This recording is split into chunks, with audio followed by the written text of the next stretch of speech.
Welcome to Landscape Marketing Secrets, where we help you make more money by providing great landscape marketing tips and suggestions. Hi, everybody, and welcome to another edition of Landscape Marketing Secrets. This week, I have a good friend of mine and someone I admire very much, and that's Mr. Jay Duke. Hi, Jay. Hi, how are you? I'm good, thank you. And Jay owns a pond company called Rivercrest Water Gardens. And Jay, I think I met you. When did you first get involved? You're an aquascape person like we are. And I think I met you about 3-4 years ago. Yep. Pondo 2017. So let's go. Let's start. We're going to talk today. Our subject is how to travel and do work. I guess that's the way. How many weeks a year would you say you've been traveling, Jay? This year, I've been gone for pretty much half the year. Okay, so we'll get to that. I can't wait to talk about how you end up doing this. And wow, that's impressive. So you and I just talked a little bit before, but let's talk a little bit about what you did before you went into water features. Okay, I retired after a career in law enforcement. My entire life has been around public safety. My dad was a fire chief, and I grew up in the fire department, and became a state trooper in South Carolina, and retired from the Highway Patrol in 2016.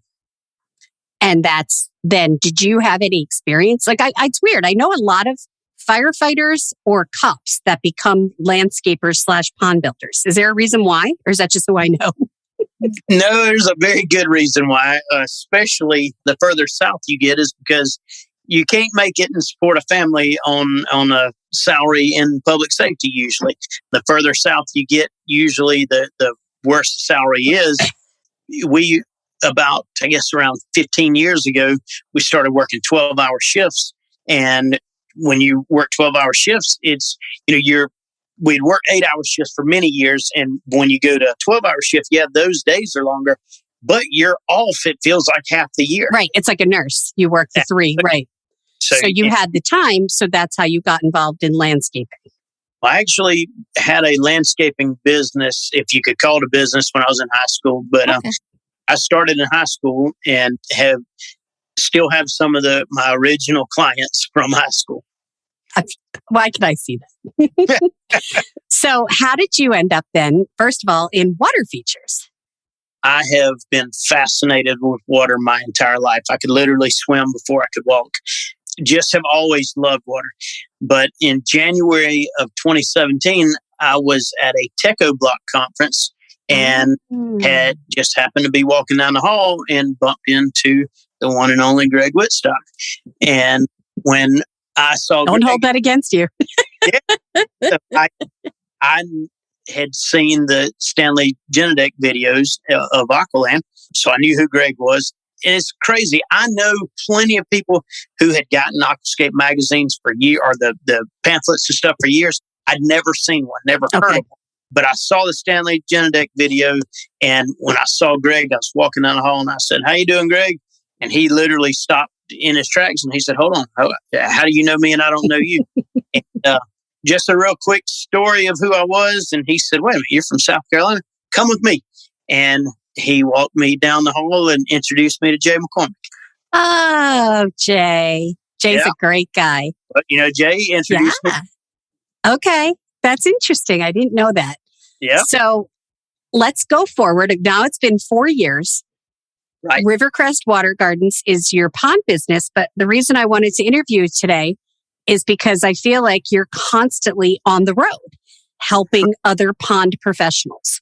So I know some people, like I remember one friend of mine wanted to call himself the pond nomad. And he liked the idea, Dustin, of traveling so much. Right. So so you just said, you told me before, you travel this year about half the year? Yes, ma'am. And what do you do when you travel, and why do you do it? I am in a constant state of learning. Okay. And I like learning from different people.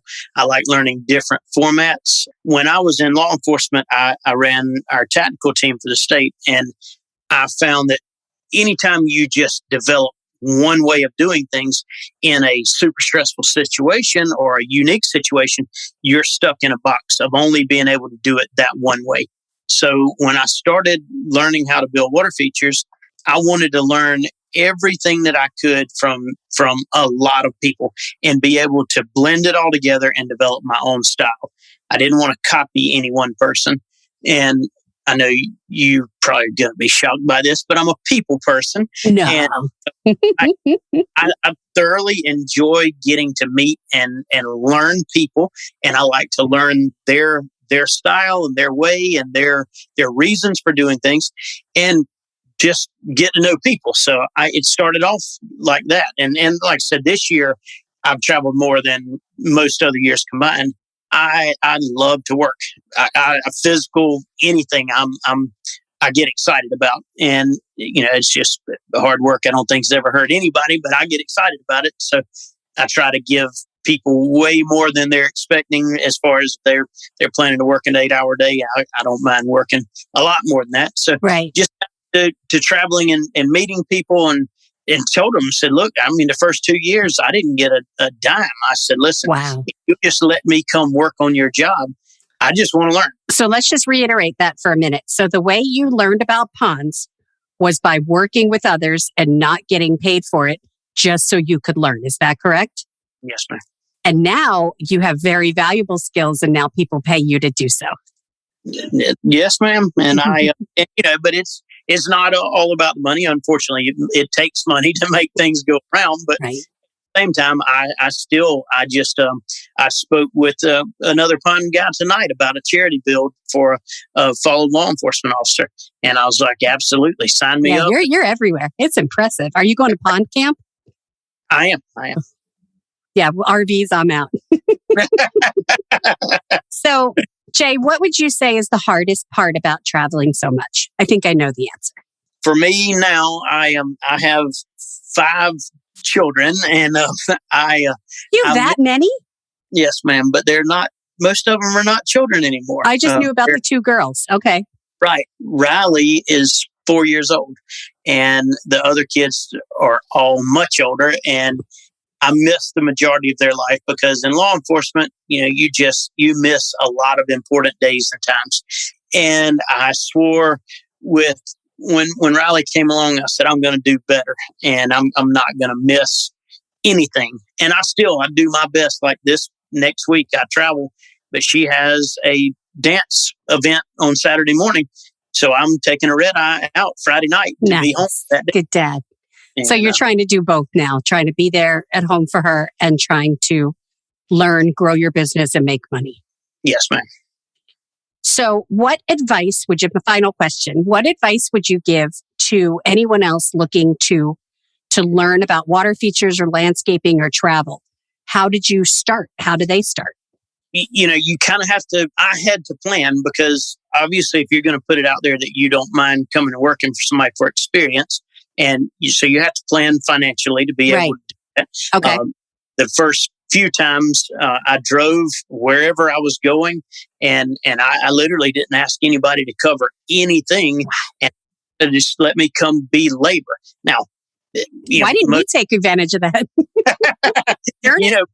Most times that people would, just like I would, and I have had guys come work with me, and I say, listen, when they're coming to learn and they don't necessarily have a set of skills that you could say, hey, I want you to take this side of the pond or this side of the landscape or whatever. If they're just coming to learn, then I say, well, I'll tell you what, when you get here, all your expenses are on me. I'll cover your meals, lodging and that type of stuff. And I think that's, as long as somebody's willing to work, I think that's a very fair trade-off. I do too. Which, all right, prior to COVID, I just stayed at someone's house, and that COVID has made a lot of things be different. But just plan and I literally had a travel budget set aside. Oh, wow! And I said, okay, this is how much I can be away from my company. This is how much and I have a great team that's the other big thing. I have. How many people work for you? There are 5 guys typically working. Wow. We just 2 back in college, so now there'll be 3 full-time throughout the rest of the season. That's a big crew, and you manage to keep them busy when you're not around. Oh, they keep me busy just staying ahead of them on the calendar. So that's awesome. Yes, ma'am. Well, Jay, I don't want to keep you too long because you're tired. It's late. And you're traveling again next week. But this has been great. And I think the main lessons to take away from this is, like you said, be social, put yourself out there, chat with people, and be willing to learn. Yes, ma'am. And I think when you do those, and you just came onto the water, the pond industry a few years ago, and now everybody knows Jay Duke. Mr. Jay Duke, I feel honored. Thank you, Jay. I appreciate very much you being on the podcast. Have a great day. Thank you, ma'am. Thanks for listening. To find out how to turn your database into dollars, visit landscapemarketingsecrets.com.